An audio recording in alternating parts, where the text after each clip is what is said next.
Although idiopathic pulmonary fibrosis (IPF) progresses slowly, it's possible to experience acute flare-ups. These flare-ups can severely limit your normal activities and lead to complications of the respiratory and cardiovascular systems. Part of the issue is that, for many people, IPF is diagnosed in its later stages. Still, this doesn't mean that you'll automatically experience symptoms in a rapid progression. Jot down the following questions to take to your next doctor's appointment. Being honest and open with your doctor can help you learn how to slow IPF progression and maintain your quality of life. 1. Is it too late to quit smoking? It's never too late to quit smoking. If you're having a hard time quitting, talk to your doctor about possible strategies to help. Your doctor will likely suggest cessation products or prescription medications. You'll also need to talk to loved ones who smoke. Secondhand smoke is dangerous, especially if you have a lung disease like IPF. 2. What other environmental triggers can I avoid? Environmental pollutants are one of the potential causes of pulmonary fibrosis. They can also trigger symptoms. If you've already been diagnosed with pulmonary fibrosis, you can't reverse the lung scarring caused by environmental pollutants, but your doctor may suggest avoiding these triggers as part of a symptom management strategy. Examples of triggers include asbestos, cigarette smoke, coal dust, animal droppings, dust from hard metals, silica dust. If you're exposed to these triggers on a regular basis, talk to your doctor about ways to avoid them or minimize their negative effects. 3. Can medications help? While there's no single medication used in IPF treatment, there are several options your doctor might consider in the case of a sudden onset of severe symptoms. This is also called an acute IPF exacerbation. Quick treatment can help ease symptoms. Ask your doctor about the following medications and treatment measures: antibiotics, corticosteroids, oxygen therapy, pulmonary rehabilitation, vitamins, for deficiencies related to unintentional weight loss. 4. Is exercise off limits? Shortness of breath caused by IPF can interfere with your daily activities. Over time, this can make exercise seem less and less appealing, especially if you're already having problems breathing during periods of rest. Still, exercise is important in holding off IPF progression. You may not be able to exercise like you used to, but moving around even a little bit and engaging in your favorite hobbies can keep you active and improve your overall lung function. You'll help your heart stay healthy by upping your oxygen intake too. Plus, exercise can reduce stress levels, which can lower any anxiety related to your IPF. If you're thinking about starting any new exercises, check with your doctor first to make sure they're safe for you. 5. Do I need to bother watching my weight? Unintentional weight loss is common for many people with IPF. Part of this gradual drop in pounds has to do with a reduced appetite. If you're still within a healthy weight range, you don't necessarily have to fret too much about your current scale numbers. What you should focus on, however, is your daily nutrition. The food choices you make impact how you feel in the short term. In the long term,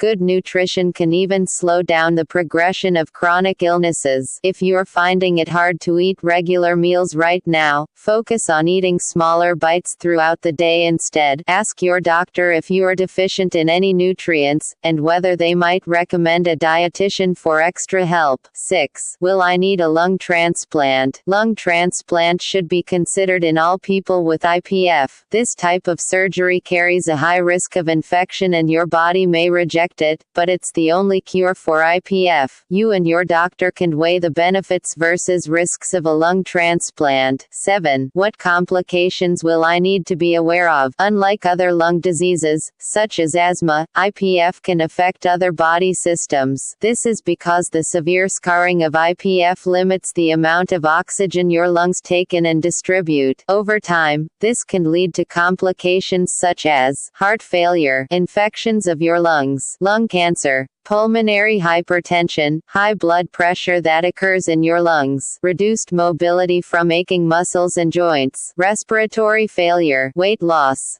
Tackling IPF now can help slow down the progression of the disease, as well as these complications. Is progression inevitable? The short answer is yes, but your doctor will be able to help you figure out your individual rate of IPF progression. Progression typically occurs over years, but acute flares can also happen and can accelerate